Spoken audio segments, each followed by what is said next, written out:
তো আজ সকাল থেকে আমার শরীরটা খুবই খারাপ ছিল, কারণ আমার জ্বর হয়েছিল, ওপর থেকে আমার পিরিয়ডসও চলছে এই টাইমটাতে। তো আমি তার জন্য হেয়ার ওয়াশ করতে পারিনি অনেক দিন ধরেই। আর তার জন্য আমি ভাবছিলাম যে কিভাবে করব না করব। দ্যাটস ওয়াই আমি চলে এসেছিলাম স্যালনে আমার হেয়ার ওয়াশ করানোর জন্য।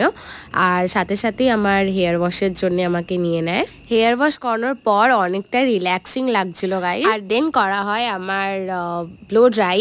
আর ব্লো ড্রাই করার পর আমার চুলটা সেট হয়ে যায়। আর সেট হওয়ার পর আমার লুকটা ঠিক এইরকম আসে, যেটা আমার খুবই ভালো লাগছিল।